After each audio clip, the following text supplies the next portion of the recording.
तो ये हमारी थर्ड वीडियो है क्लास 8। हमने यहाँ तक पढ़ लिया था। अब हम पढ़ेंगे पॉलीप्रोपीन क्या होता है। It is prepared by the polymerisation of propene gas. ये किससे बना है? प्रोपीन गैस का, और उसका फॉर्मूला ये होता है। इसके यूज़ क्या है? ये रोप्स में यूज़ होता है, कंटेनर में, पैकिंग मटेरियल में, और क्या टॉयज़ के काम आता है, और ऑटोमोबाइल बैटरीज़ में काम आता है, मतलब बैटरीज़ वगैरह जो होती हैं, और सिंथेटिक कारपेट में काम आता है। ठीक है, आगे है टेफ्लॉन। इसको और हम क्या बोलते हैं? Poly tetrafluoroethene.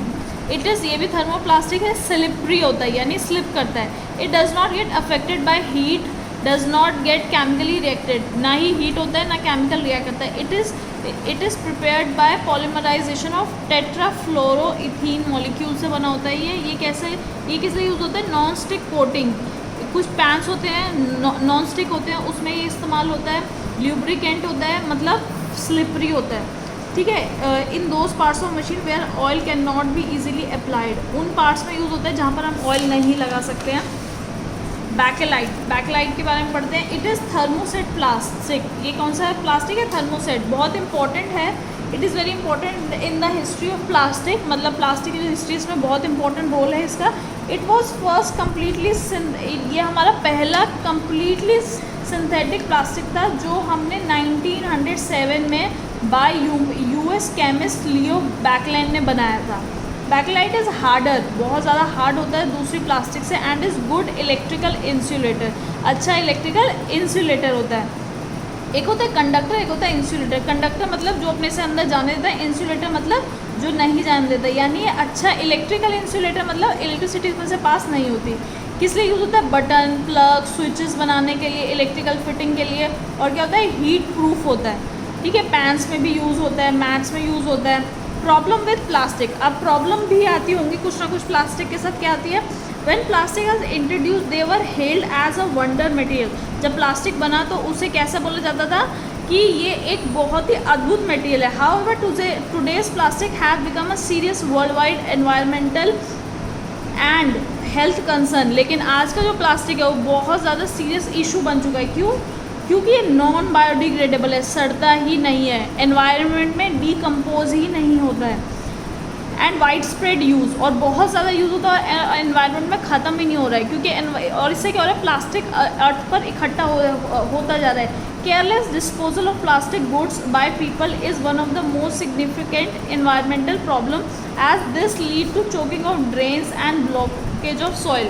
अब क्या है कि हम क्या करते हैं? बॉटल पिया, प्लास्टिक का फेंक दिया रोड पर, पॉलीथीन लिया फेंक दिया रोड पर। अब उससे क्या होता है? वो उड़ के कभी ना कभी ड्रेन्स मतलब नालियों वगैरह में चला जाता है। वहाँ से वो जो पानी के जाने का रास्ता उसको चोक कर देता है, बंद कर देता है, या फिर जो सॉइल है उसको ब्लॉक कर देता है। तो प्लास्टिक बहुत ज़्यादा पॉल्यूशन फैला रहा है हमारी अर्थ पर।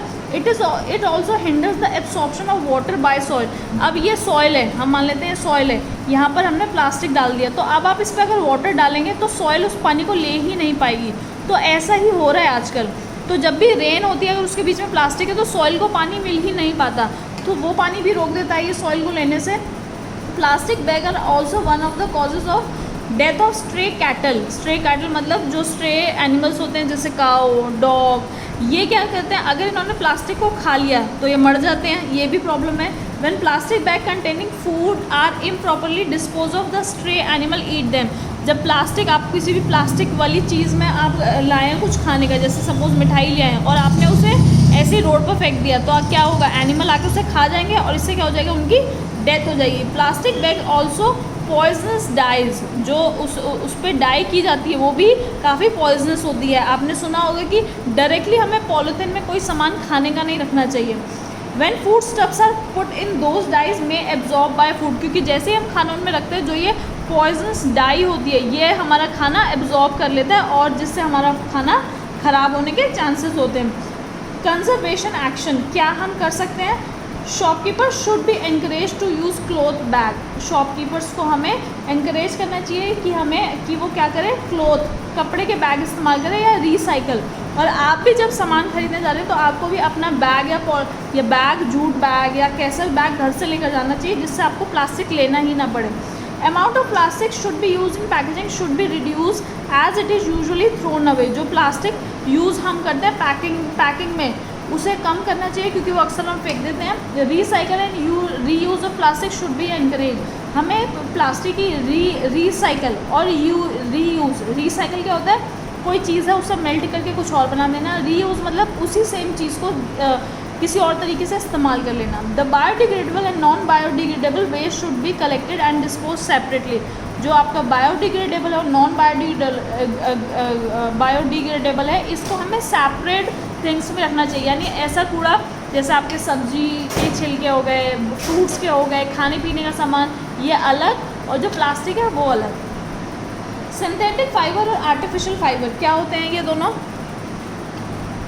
You may know that we wear clothes as they protected us from extreme temperature. आप सबको पता है हम क्लोथ को क्यों पहनते हैं, क्योंकि वो हमें टेम्परेचर से बचाते हैं एंड क्लाइमेट चेंजेस से। Moreover our cloth are foot as our moral code and decency. और इससे भी ऊपर हमारे कपड़े क्या होते हैं, एक मॉरल कोड होते हैं डिसेंसी के। आपने देखा होगा सबके अलग अलग क्लोथ है, एक पुलिसमैन है उसके अलग कपड़े हैं, डॉक्टर के अलग हैं, एक टीचर के अलग है, तो ये हमारा कोड भी बताते हैं, ठीक है, डिसेंसी भी दिखाते हैं। Normally the clothes are made from natural fibre.